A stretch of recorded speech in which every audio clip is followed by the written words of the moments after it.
السلام علیکم، مل کے آر پروگرامنگ میں آپ سب لوگوں کو خوش آمدید کہتا ہوں۔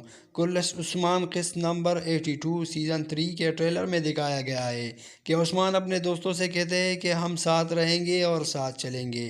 ٹریلر میں دکھایا گیا ہے کہ گیہاتو علم شاہ کو کہتا ہے کہ ارگن خان سیدھے مشرق کی طرف جائے گا، اور اسی دوران عثمان بھی ٹریلر میں کہتا ہے کہ اگر مشرق گرتا ہے تو پھر مغرب بھی گرتا ہے، جیسا کہ ترگت اپنے سپاہیوں کو کہتا ہے کہ اب آگے شہادت ہے مگر واپسی نہیں۔ ٹریلر میں گیہاتو کہتا ہے کہ جنگ شروع ہوگی۔ گیہاتو گندوز کو مخاطب کرتے ہوئے کہتا ہے کہ جیسا کہ تم نے کہا تھا تم اپنے جنگجوؤں کے ساتھ آؤ گے۔ اگلے سین میں دکھایا گیا ہے کہ عثمان شیخ صاحب سے پوچھتا ہے کہ میرے شیخ، کیا میرے بھائی کا خون بہانا مجھ پر جائز ہے کہ نہیں؟ تو دوستو، کیسا لگا ٹریلر؟ پتہ لگتا ہے کہ اگلا قسط بہت ہی دھماکے دار ہونے والا ہے۔ ویڈیو اچھی لگی ہے تو لائک، شیئر اور سبسکرائب ضرور کیجیے۔ اللہ حافظ۔